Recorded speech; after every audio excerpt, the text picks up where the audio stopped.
This is the original esport racing game. This is iRacing.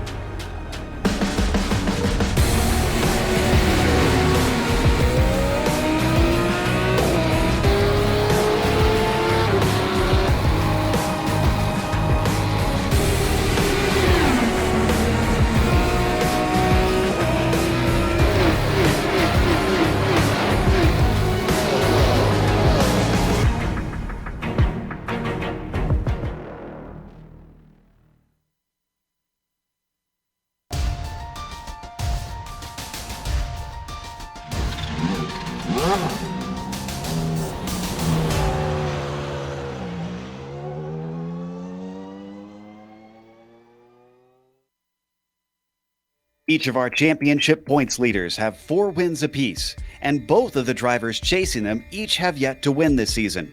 An interesting dichotomy is playing out, but can also easily change today. The Nurburgring's longest possible layout, the 24-hour circuit, lays before the drivers as a new challenge.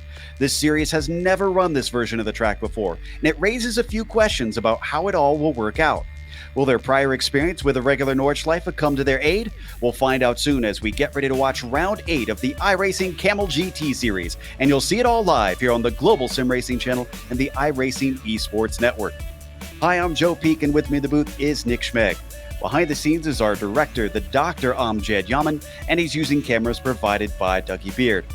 Nick, most of our drivers today are tackling this place with the modern machinery, but in the case of our vintage fans, if they haven't been watching the action, give us the rundown.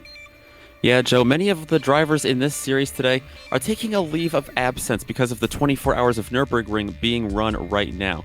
But for the drivers that are here today in the Kamel GT series, unpredictability remains the name of the game. When you think of a large racetrack, depending on what kind of racing you watch, you may think of Le Mans or Road America or even Talladega. But all of those come nowhere close to the monster known as Green Hell that awaits us today. This is the Nurburgring combined 24-hour circuit, combining the GP circuit and the Nordschleife, together compiling a whopping 25-kilometer or nearly 16-mile behemoth. There's 1,000 feet of elevation change in a single lap here, and on top of that, the tight historic roads that make up the Nordschleife portion are all but forgiving. There are 170 turns here. Yes, 170. Not 17.0, that's 170. It's a track that is normally used for endurance racing, but even in a 40-minute sprint, like we're going to see here today, endurance will be absolutely on everybody's mind. To get a better look at the German monstrosity that awaits the drivers today, let's hop on board for what we can show you of the GSRC lap guide.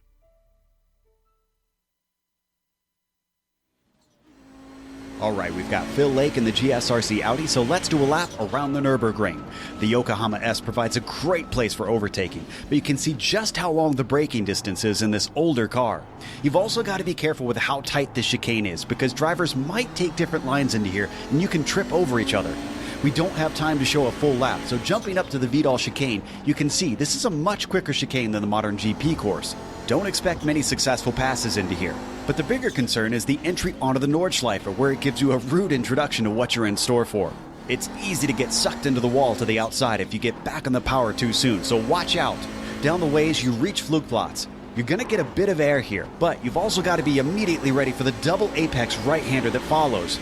You'll really pick up speed after that until you hit the Swedish cross. The big crest on turn-in for this fast sweeper definitely tests your bravery. It also makes the braking for Ehrenberg incredibly tricky. You might sometimes see pass attempts into here, but they can go horribly wrong. Later on comes Miss Hit Miss, which is named for the way you should attack its 3 apexes. You get no time to rest afterwards because then it's into Defense Valley.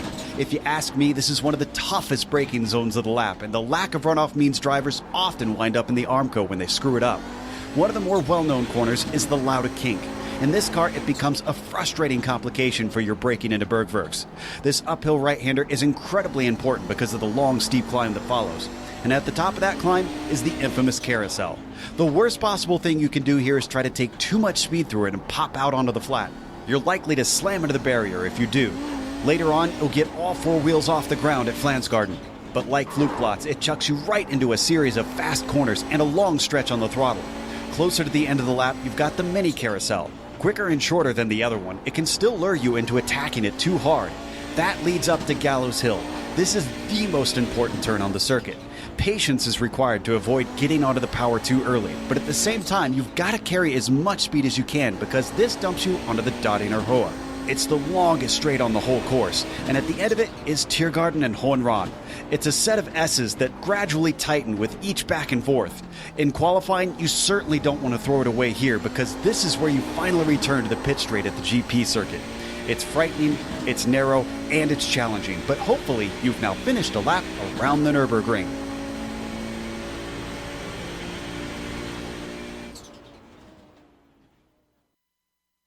You see a lap around the Nurburgring, and there aren't going to be too many around here. It's so long with that GP course added on to the lap. So we've got just a little bit of time to bring you the points. Fabian Gerber up ahead of Phil Lake. Now, initially, Phil said that he was just running, sort of a for fun partial season, and he's actually even been swapping back and forth between the Audi and the Nissan. But he's been doing so well this season that he's still in the hunt for the championship. Iamaki falls down below him after last race, and the top 5 stays as it is, the bottom 2 with Jungbluth and Keefe. Let's look at the GTP lights now. Koivisto is up at the top of that. Johnny Bell, David Slee, and Michael Kopak round out your top 4. Really, the tight fight is between Bell and Koivisto for the top spot, and that could really change around today with a small field offering up some good points. Let's go to the GTO Championships. Nick? Yeah, absolutely. Some good battling here. You see last week's winner, Rob Olenek, 4 wins on the season now, just out of the 7 races. So a great season Olenik's having. Despite that, it is only a 26-point lead over Milan Arnozzi. And Arnozzi has a very tight gap for that second spot over Nick Mukanos, who's only 2 points back. 7 points further back, Ben Laughter has fallen from 3rd to 4th. And Dennis Neidhart, we welcome him to the top 5. And he gets on the points graphic here. He bumps himself up from 6th to 5th. He is 37 points back now, so lots of tight battling over in the GTOs. You do also have the GTUs. Things are still getting going over there in the amateur category. Reed Miller continues to hold that lead over Sergey Serbin by 21 points. Michael Haynes remains in 3rd, but closes that gap. You see, it was a lot more than 2 points. Now it is down to a 2-point gap up to Serbin. Haynes remains there in 3rd. Caden Bean and James Walker remain in 4th and 5th. They are 45 and 55 points back, respectively.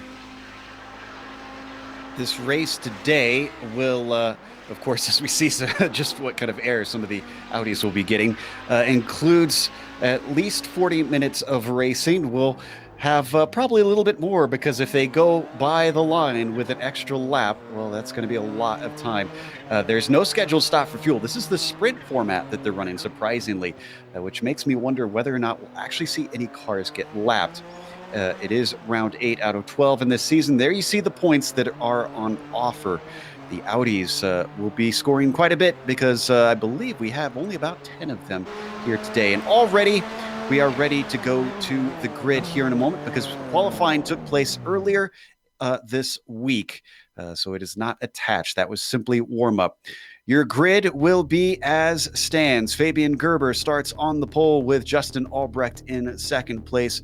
Ardo Iamaki will be starting in 3rd with Martin Krejcik in 4th. Then it's Fabian Jungbluth down in P5. Luis Emerton starts 6th. And Alex Barroso, a new name here, will be starting 7th. John Keefe joins us once again in 8th. Marc Jean Girard comes back once again in 9th. And Johnny Bell rounds out your top 10. Don Peak is going to try to tackle the green hell from 11th on the grid. And then Michael Dickinson, Nick, will round out our field of Nissans. Absolutely. We only have 9 Audis. You mentioned that small field. Milan Arnozzi is going to lead them to the green flag. He starts 13th overall, or 1st in the Audis. Dennis Neidhart's going to be alongside of him. Riley Thompson, Rob Olenek, and Nick Mukanos will round out the top 5. Then you have Darren Kuhn, Sergey Serbin, Kevin Balthazar, and Michael Haynes just rounding out that 9-car field. It's going to be very interesting to see how that all shakes out today. Once again, you're watching this race on the iRacing Esports Network. If you enjoy this sort of retro content, make sure and subscribe. Not only did we have the Lotus 49s earlier this morning, but now you get to enjoy the Kamel series.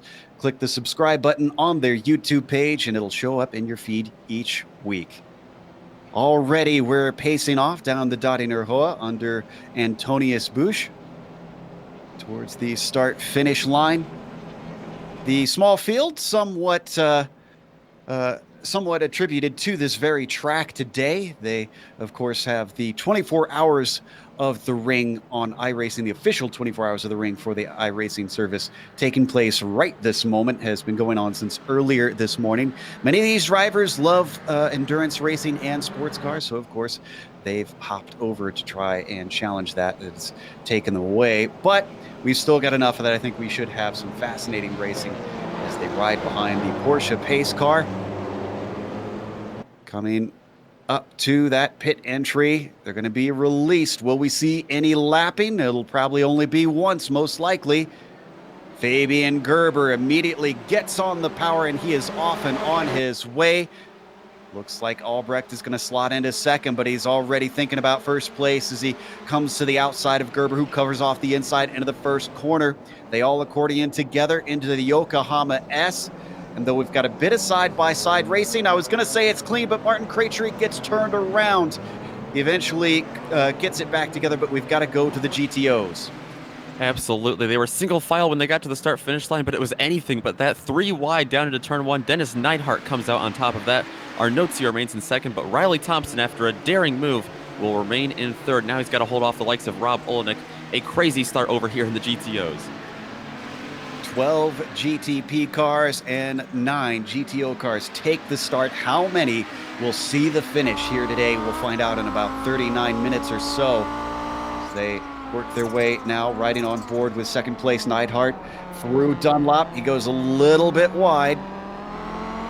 Arnotzi taking a peek, but can't do anything through there. And already the GTP car is getting ready to head on to the Nordschleife part of the course. You can see heading up to the Vidal chicane. Gerber still your leader. This is where it starts to get hairy. Absolutely. A lot of these drivers really confident, and familiar with the GP course here. That's where you're going to see, I think, the most passes made today because, there's just so much unpredictability and it's so sketchy in so many parts of the Nordschleife. You see them work their way down the windy and very tight sections already. Fabian Gerber trying to pull a bit of a gap on Albrecht, but he is hounding him at every corner. Already almost to High Oaks, and then they'll really get to stretch the legs out on these machines. Now, these cars won't get air at Flugplatz, but you saw we're going to get a little bit of hops from the GTOs, so we'll jump back to them once they start to reach this portion right here. Flugplatz literally translates to, well, almost literally translates a landing strip. And in this case, they're going to be doing some landing after they take off. Absolutely. So many bumps in here and almost an issue in front of the Audis. It looks like one of the Nissans went off. I couldn't tell who that was. That was Dickinson, I believe. Dickinson, yeah, I think so. But right in front of the Audi leaders, too, so that was a scary moment for them as, over the crest, very unsettling feeling for all of those leaders.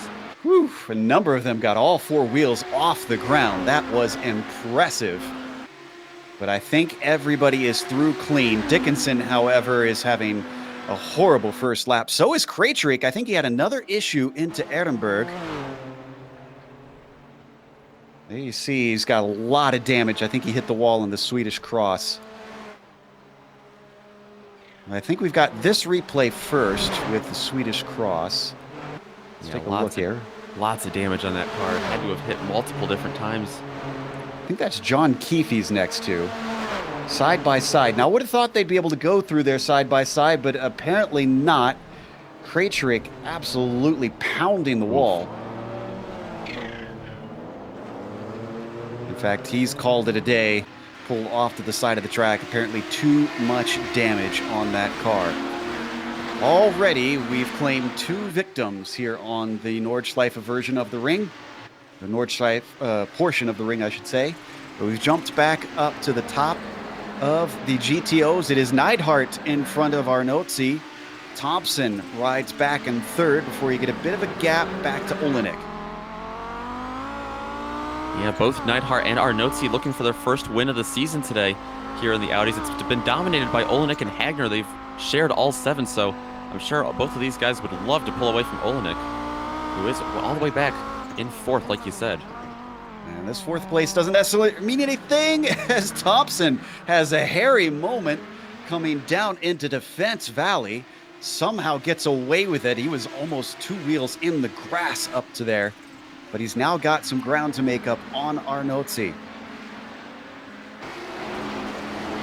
Arnotzi was a little verbal before the race in the forums, expressing his displeasure with the qualifying format for this. Still, he managed to get himself pretty well up there in his qualifying as we ride on board now with fourth place Olenek hitting another of the long stretches up through Kesselchen. Nick, they're climbing the hill. They are indeed. This is going to allow a good opportunity for a lot of them to close in and also see what kind of car they have today. So many different portions of this track and their setups are going to come into play here. Absolutely. A lot of sketchy portions of this track, but this is one where they can just lay on that pedal. Up until they get to the Moot Curve.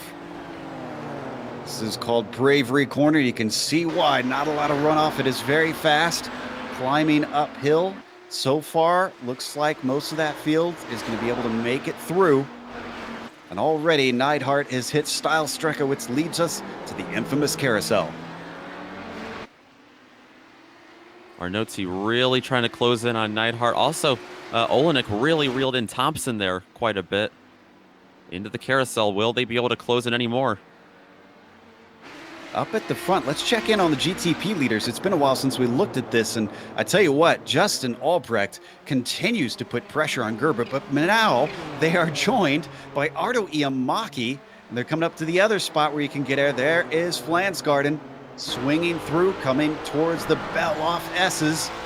Is anybody going to be able to use this to maybe get a chance to get a run? They're starting to spread apart. The opposite is happening now.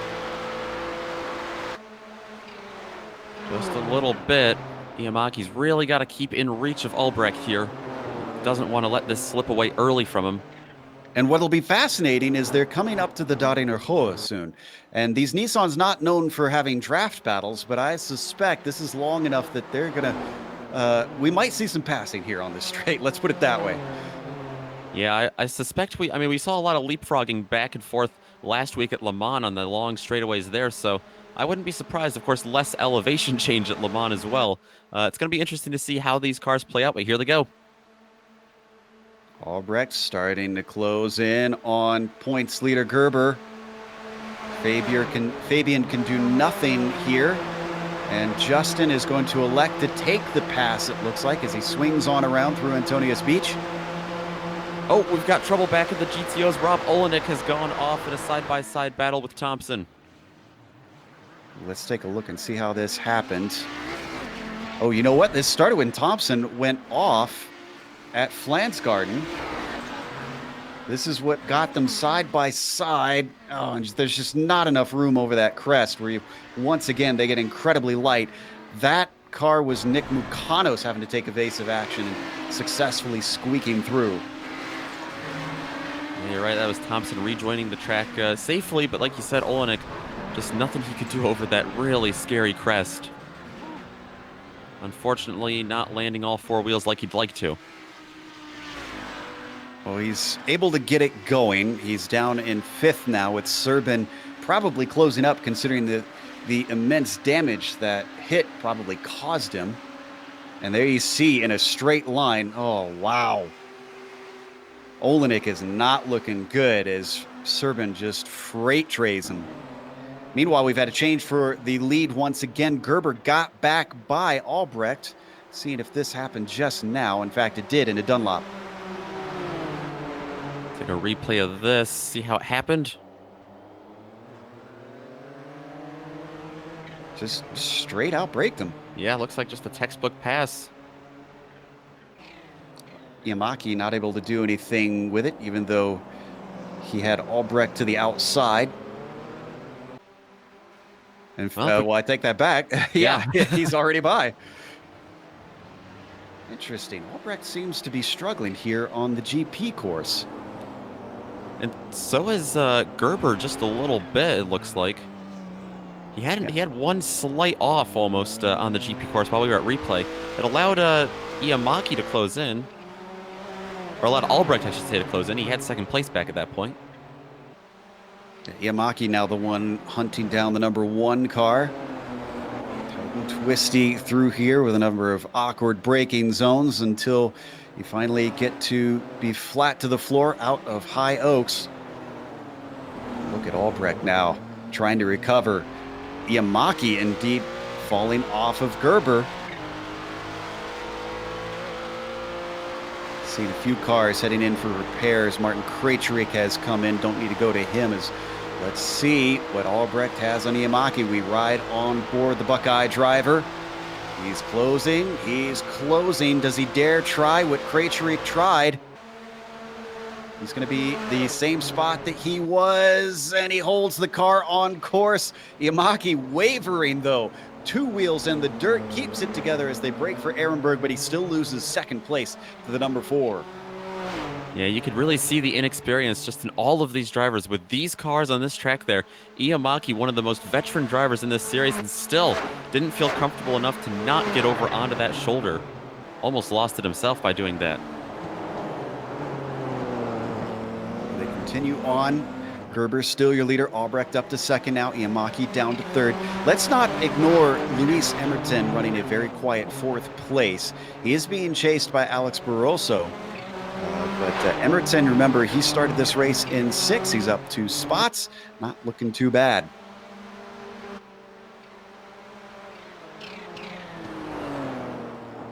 The teammates, of course, to John Keefe out on circuit.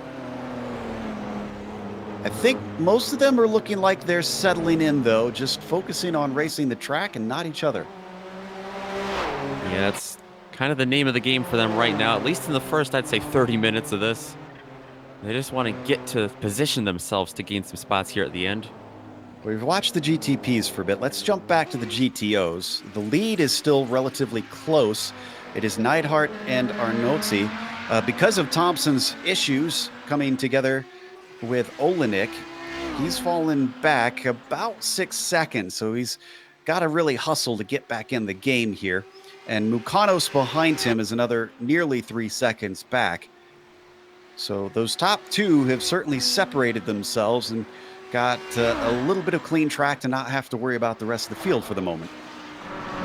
Yeah, the best thing that could happen to Riley Thompson right now is for Milan Arnolzi to catch Neidhart in front of him for that lead and have them start battling with each other.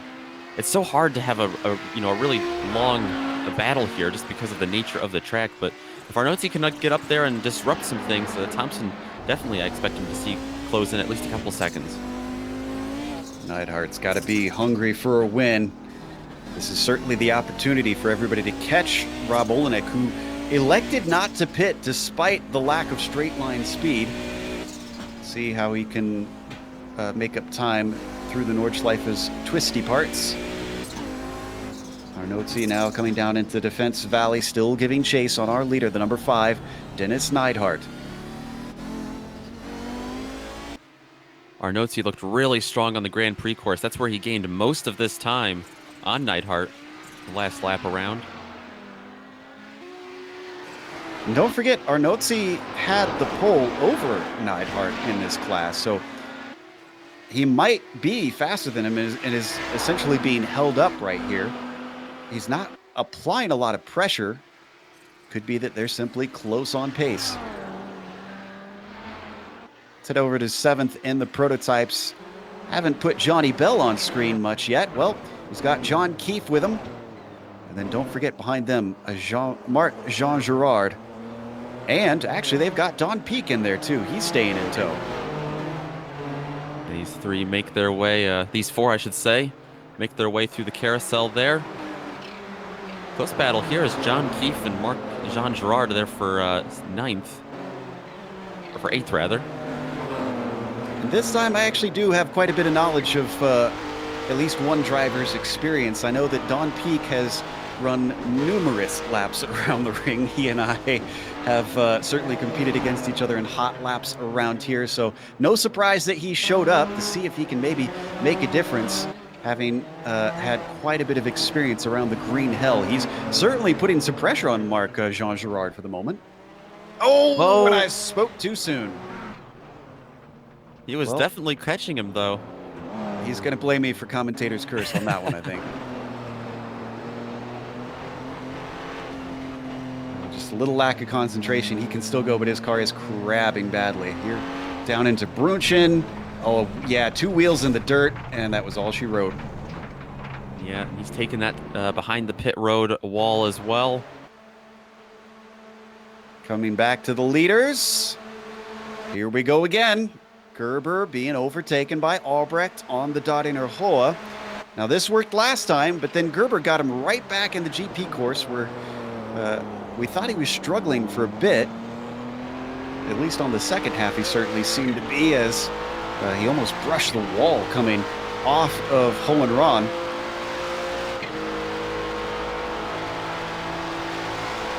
To the Yokohama S. Albrecht is well clear, so no attack at this point.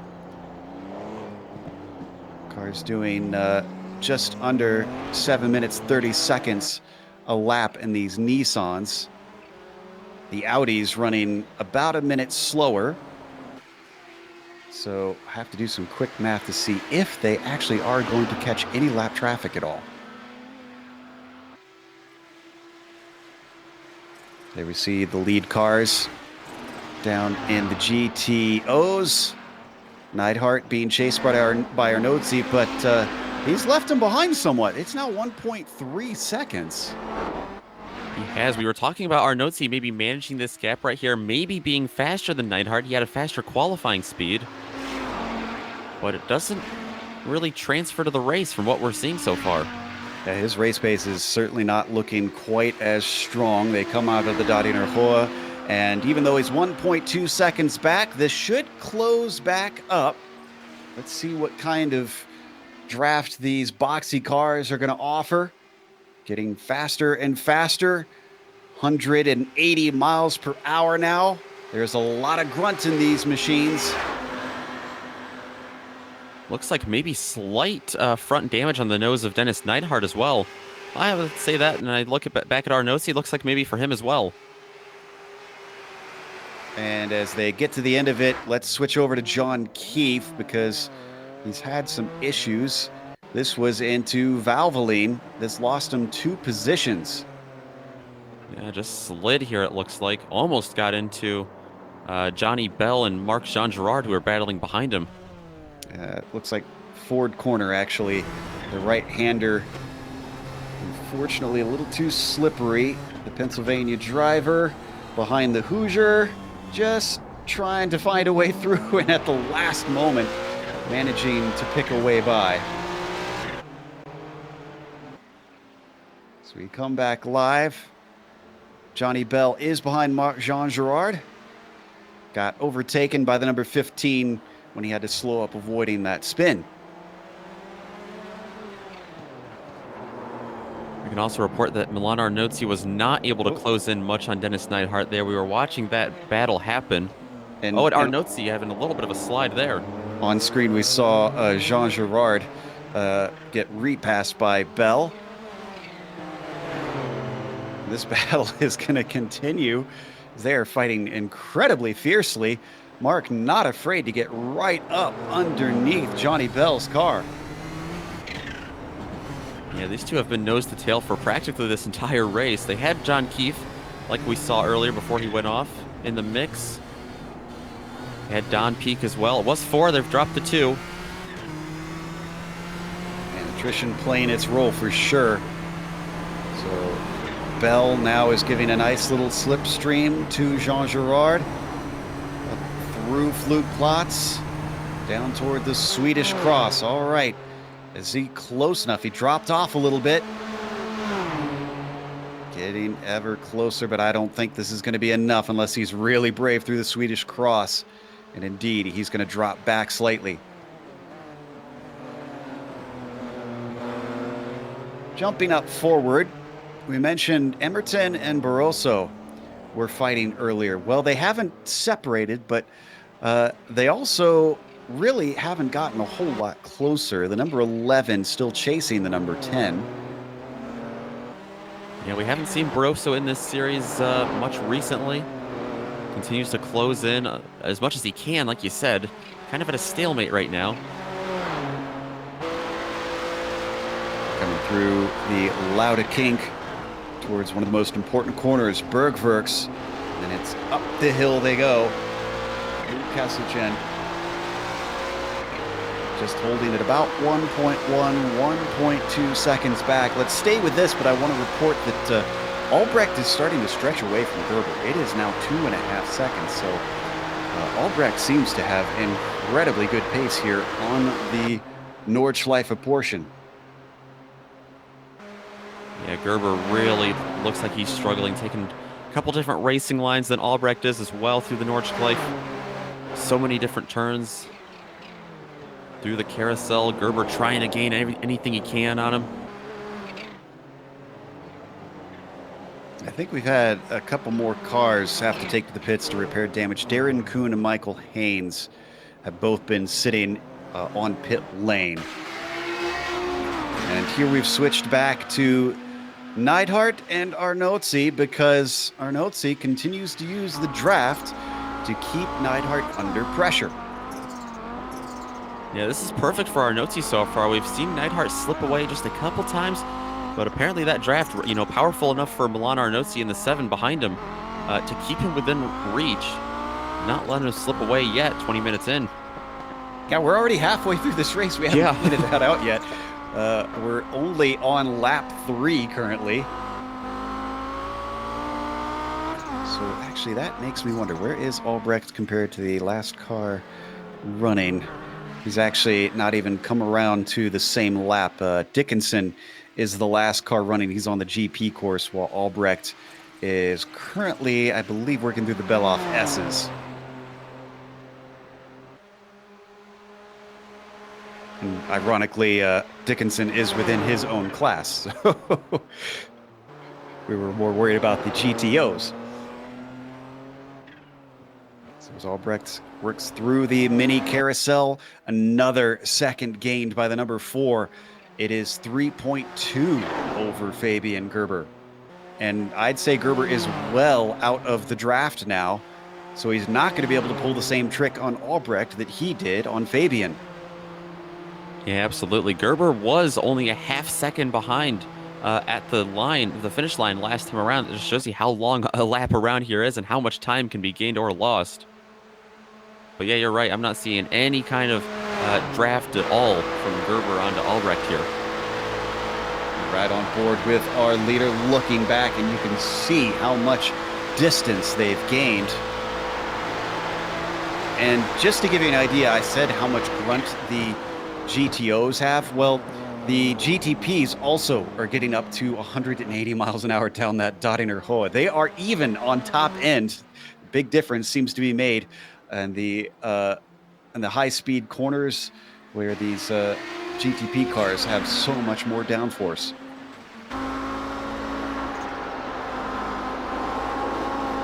Albrecht sets the fastest lap of the race, and I believe that is the first time he's actually had a clean lap, because his first 2 did not appear to count towards that fastest lap.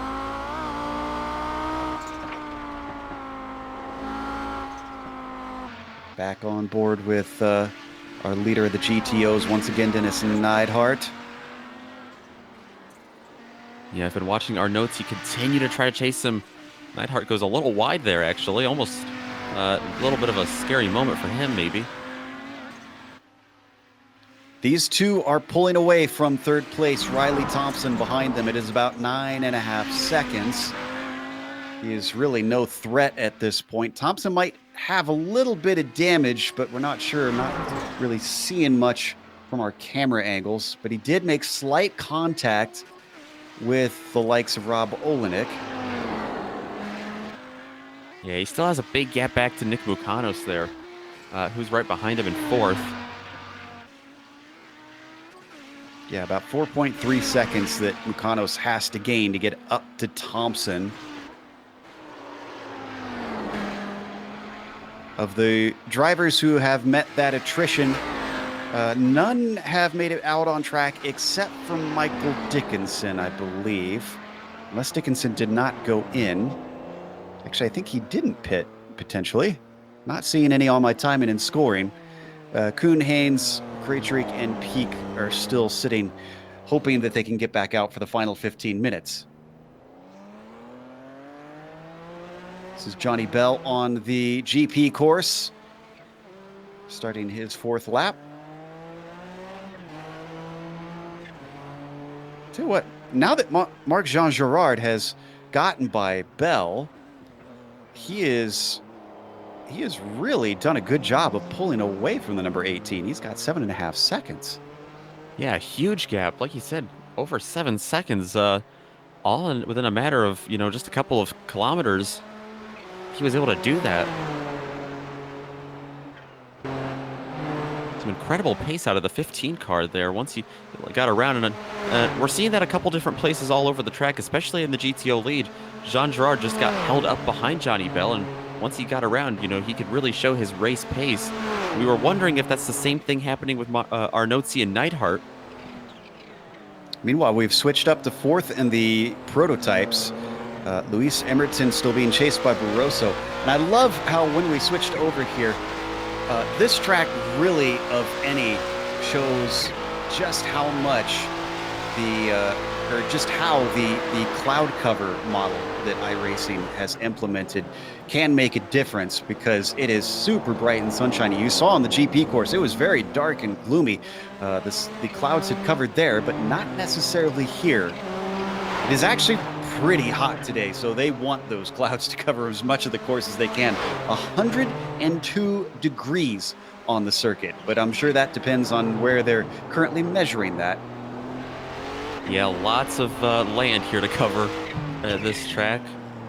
It could be very hot, sunny on the GP course, and be cold and cloud cover in the Nordschleife. And if you miss hit miss now, we ride on board with Barroso.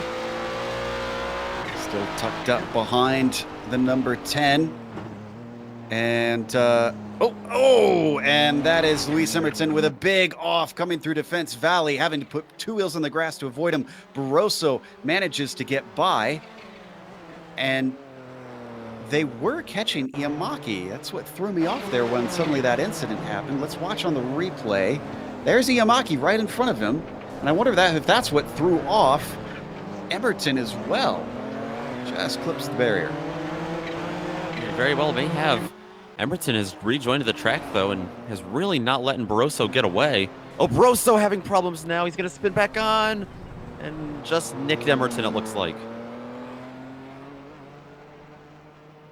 The Nordschleife taking its toll. Is this maybe too much curb off of it? Let's watch. Yeah, I think so.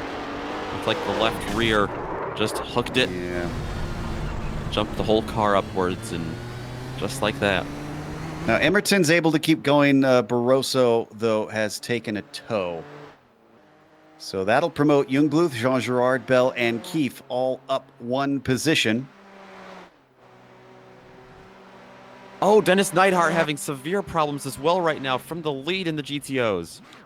The lead changes hands over in the GTO class. This was Flugplatz. All by himself, too. Just a bad landing. Yeah. You know, I think we can forgive drivers for having problems there.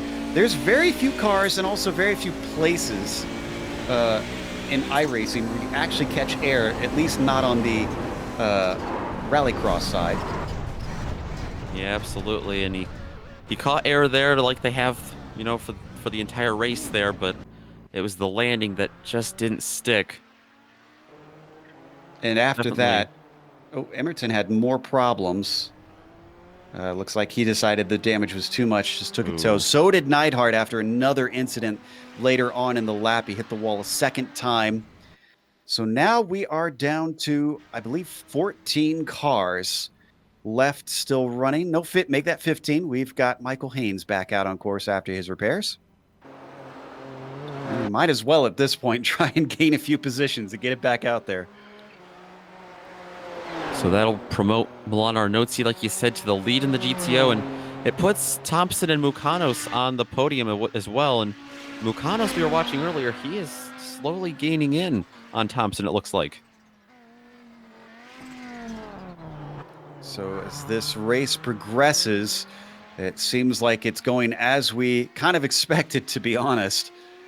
Now, looking through the stats for this season on the GTOs, let's see, who was the other driver you said who's also won over there? We got Hagner with 3 wins and Olenek with 4. That's right. So that's why I'm not seeing the other wins there on our point sheet. Arnozzi about to join them. He's won before in this series. He's looking to add another notch there. All he has to do is keep steady ahead of Riley Thompson, who we ride on board with Mukanos giving chase. They're just about 1.3 seconds back. He had a phenomenal breakout season last season in the Audis, and this season he's only had 3 podiums in the GTO class. Maybe a little underwhelming coming off of the high from last year. Come back to our notes on screen. That was Thompson we saw ahead of Mukanos going pretty wide through Bergwerks, but it doesn't seem to have cost him too much. Mukanos isn't gaining that steadily.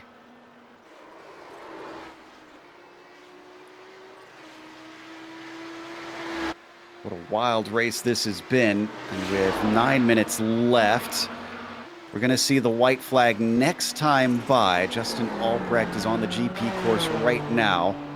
7.5 minutes per lap. Easy math on that one.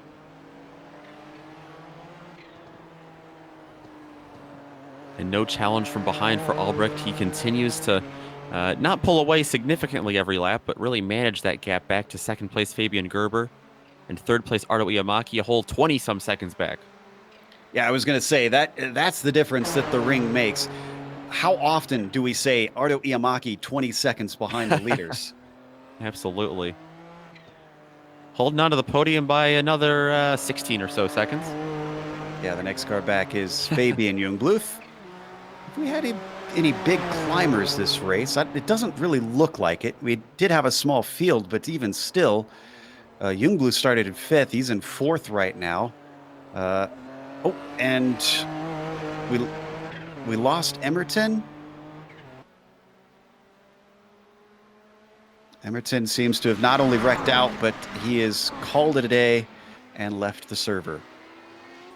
I think our biggest climber of the day would be back in the GTOs, if you count the overall field. I don't count the overall field. Well, you got to count the overall field. It gives them more than 2 spots gained. Hey, I guess it's not as many as you would normally expect. Johnny Bell might be a big climber, 10th to 6th on the GTP grid. Yeah, that is a nice run from him. He's still dealing with John Keefe, though. There you can see in the red and white machine, although Keefe trying to put the power down and the rear tires not agreeing with him. A little bit of wheel spin causes him more ground to have to gain. I think that's one of the reasons we have seen Johnny Bell gain so many spots. He's had to keep, as fast as possible with Keefe breathing down his neck the entire race. Certainly, and Keefe is no stranger to try and gain positions himself. He's gotten podiums and I believe a rogue win over the years. Not the fastest driver, but sometimes he's able to sneak them in here and there. The Hoosier, we look over his shoulder, chasing Johnny Bell. Battle of the Johns.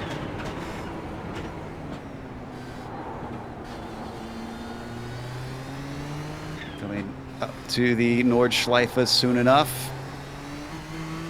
Off of Bilstein towards the chicane. And Keefe starting to gain once again. He's got it down under a second now. Yeah, we saw Keefe with problems earlier, and Johnny Bell was battling with Marc-Jean Girard in front of him. It was a 3-way battle of the Johns, if you include John Girard.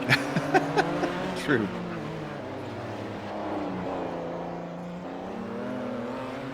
Down now out of the north curve. Keefe loses a little bit of time. Oh, no, he gained a bunch there that time. Now it is a half a second closer. So the smooth incision car is right on board looking through the 007 cam. Could find himself overtaken depending on the run that John Keefe gets out of High Oaks. Let's see if he can use the draft and a good acceleration to get an overtake done. He's already gaining. Yeah, he's reeling him in. But is he going to have the space on the track to get up alongside of him? I believe that will be determined by the amount of guts that he has. He's the going for it. is plenty. Oh, they came away from it, but both of them immediately went to the extreme edges of the track to get away from each other. That bit of contact certainly would have scared me if I was in the car. I don't know about them. Absolutely. It certainly didn't scare John Keefe. He stayed right on the gas all through that. And he takes the position away for 6th. Johnny Bell demoted. We'll have to try and recover, see if he can get back on John Keefe by the time they hit the next long straight. This is Ehrenberg, Adenauer Forst that they're coming through up towards Metzgefeld, and Bell looks like he's struggling a little bit. Does not like those slow corners. Yeah, he's fallen off Keefe already.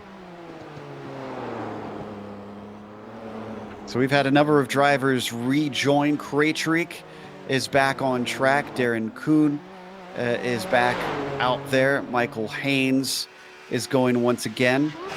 Otherwise, Barroso and Neidhart, I think their days are done. Oh, and Haynes is not happy with his repairs. He's coming back in for more.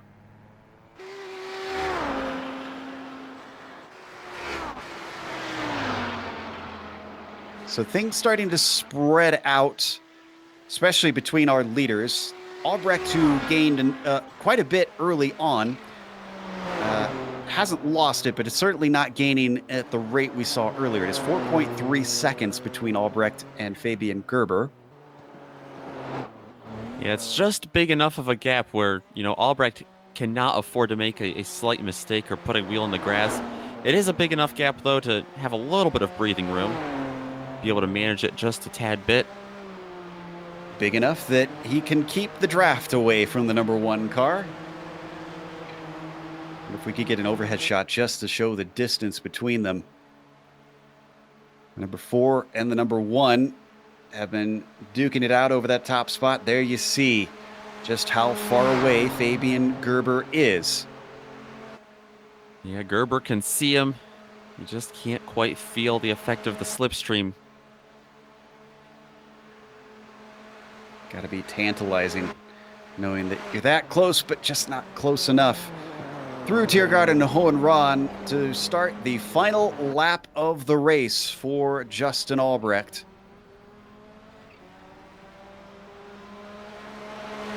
I want to say it's been a long time since we've seen Justin take a win on this series. He's looking awful close today. Yeah, he only has, in fact, 1 podium this year in the entire season, so this would be a great result for him. Great result as well for the other leader in the GTO's Milan Arnozzi. Much bigger gap for him, 11 seconds back to Riley Thompson. If anything, Thompson probably not concentrating on a potential win, but just trying to hold second place because he's been under threat from Nick Mukanos. Oh, and that threat is going to come close here because Mukanos is going to get around him with Thompson sliding off into the guardrail. So move Mukanos up to P2 with that. Riley Thompson just simply out-braking himself. Car getting away from him, and I think, yeah, he makes contact for sure. Just slight damage on the right side of the car. But he's still got another lap and a half to go because they're not going to be lapped by Justin Albrecht.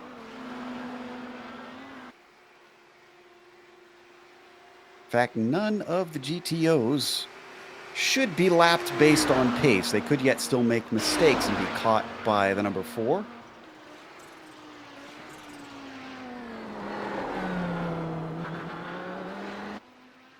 Up and out of Gesamstrecke towards the carousel. Milan Arnozzi just running his race, worrying about himself. At this point, it might even get a little bit lonesome out there for Anotzi, but there's enough fans by the wayside to keep him company.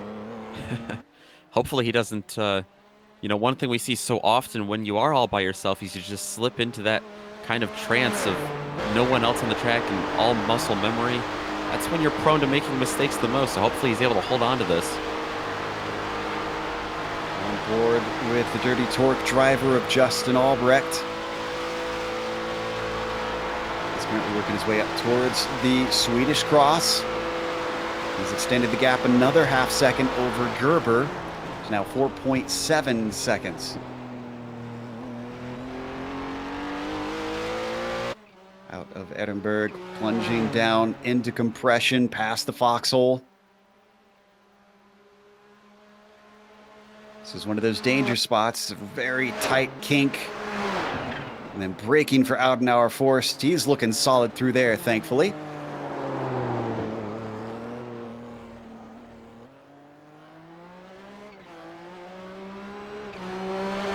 And anybody else that managed to bring their cars back out on track? I do not believe so. Neidhart had an early retirement, of course. Portoso is still in there, so he's not going to be able to bring the car back out to see the checkered flag.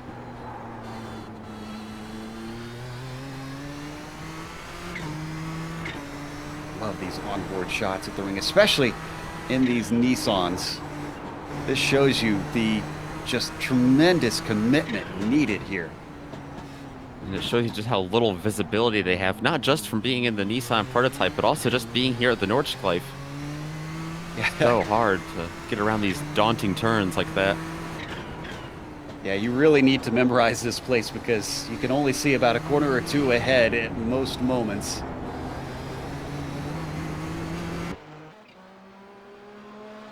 I think this will be a deserving win for Justin. He held in there. As long as he can bring it home, he's going to lead Gerber there, not just on strategy, but also seemingly on pace. Once he used that slipstream to sneak by, he got retaken once or twice, but eventually it all swung in favor of the Buckeye driver. Yeah, absolutely. The cream really rose to the top today in terms of driver talent. Really showed who was fast here and who had the pace, who had the consistency as well. And while Justin Albrecht is just now hitting Style-Strecke, our leader in the GTOs, just past the start-finish line, so now Milan Arnozzi starting his final lap, having seen the white flag.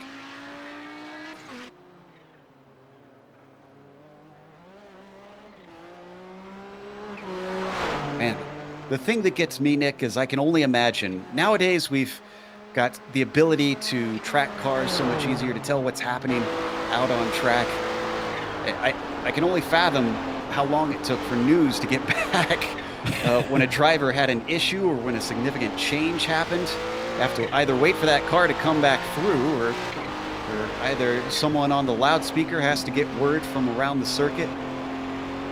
Yeah, absolutely. It's only a 16-mile trek back to the steward's office there and by the start-finish line. That's a trip to the grocery store for a lot of people.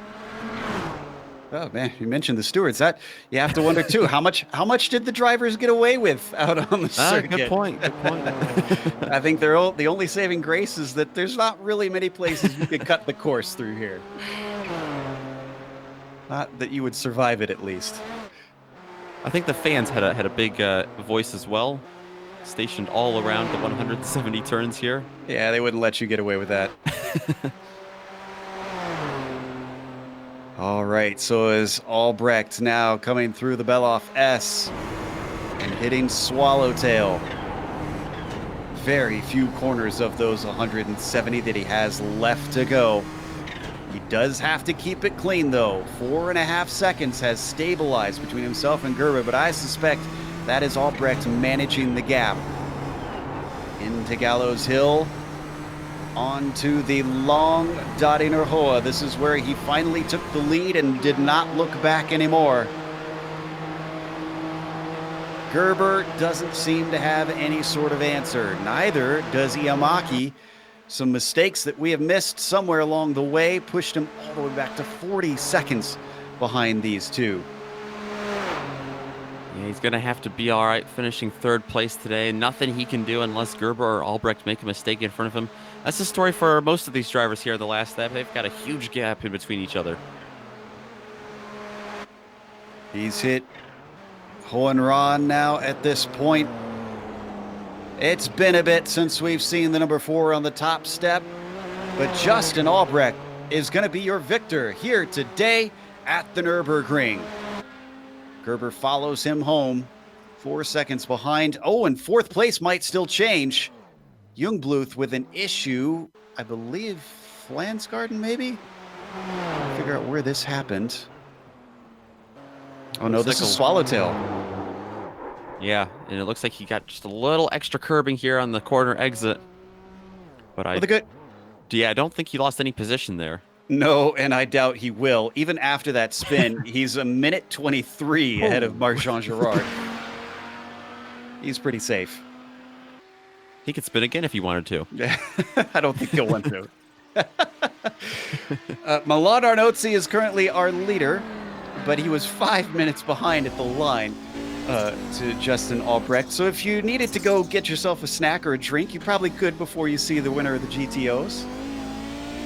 Hopefully your fridge isn't a whole 6 minutes away.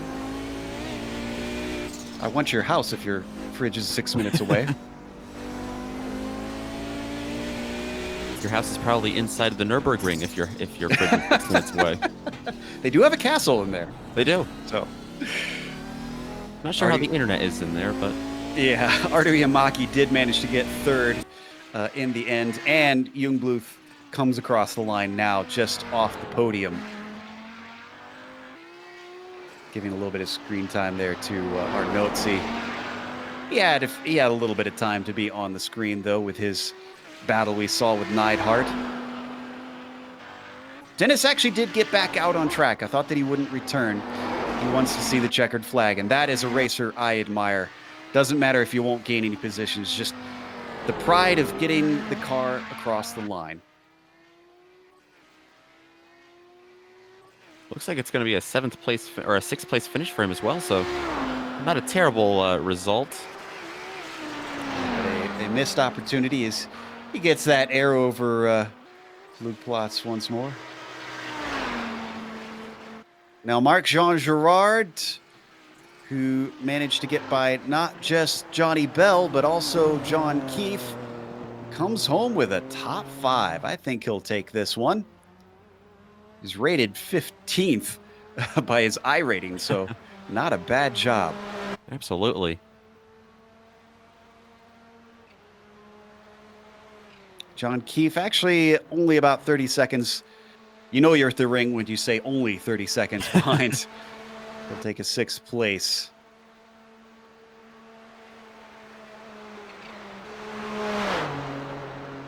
And then how about poor Johnny Bell? He's not the last one running. That's Michael Dickinson. Actually, no, I take that back. We got... Yeah, Krejcik actually even came back out. Yeah.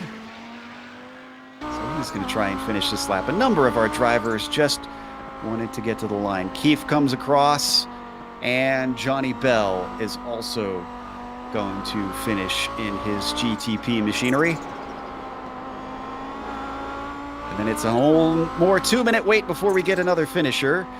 And that will be our winner in the GTO unless something drastic happens. Mukanos is within 11 seconds, so Arnozzi does have to bring this home. He's a little more than halfway through. Remember I said they had to take into account in case it's more than 40 minutes. These GTO cars especially. This is, what are they going to be up to? About 50 minutes of racing? What an idiosyncratic track. Things you don't have to deal with or think about anywhere else. Absolutely. It's a whole different dynamic, whole different style of racing here. May it last for a long, long time. This is a carryover from a era of racing that was very, very different. As dangerous as it may be, it gives us thrills, and they've improved that safety, thankfully, so that we can continue here. As finally, Arnotzi out of the mini carousel. Up next, Gallows Hill, and then on to the Dottinger Hoa. He can stretch the legs out for the final time.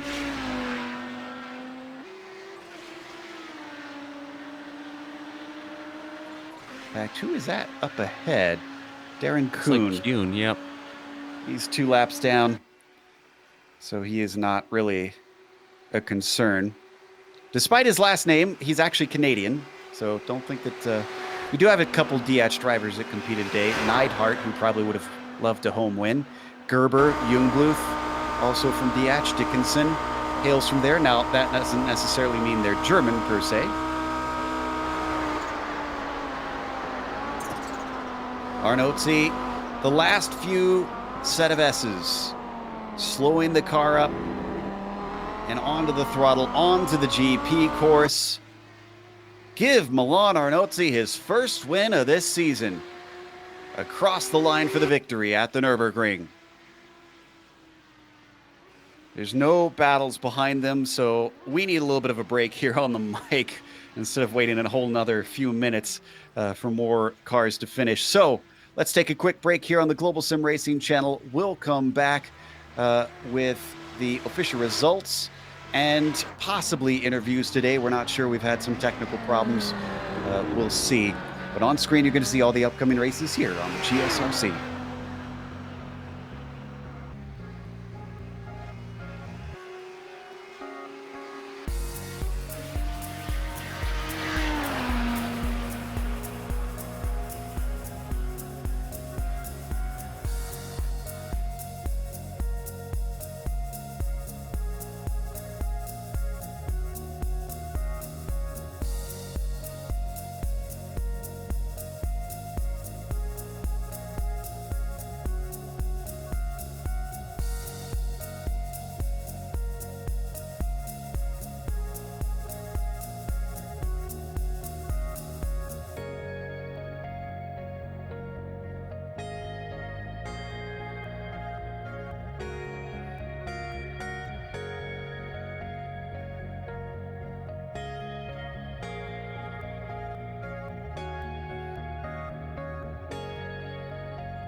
Welcome back to the Nurburgring. Don't take off just yet to go to the 24-hour coverage.